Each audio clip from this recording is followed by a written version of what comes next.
අලක් වුණත් කාලයත් එක්ක පර වෙනවා. පළතුරක් වුණත් කාලයත් එක්ක නරක වෙනවා. වෙනස් වීම තියෙන පුතා ගොඩක් වෙලාවට කාලය ඇතුලේ. ඔයා අද දකින්න කැමතිම මිනිස්සයා කාලෙත් එක්ක ඔයා දකින්න අකමැතිම මිනිස්සයා වෙනවා.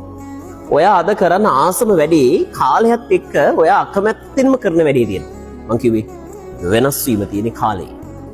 ඔයාට මේ ලෝකේ කාලේ නතර කරන්න බැයි නම් ඒ කියන්නේ ජීවිතේ කවදාවත් වෙනස් වීම නතර කරන්න බෑ. ඒ හින්දා කාලෙත් එක්ක වෙන වෙනස් වීමට හිත හදාගන්න.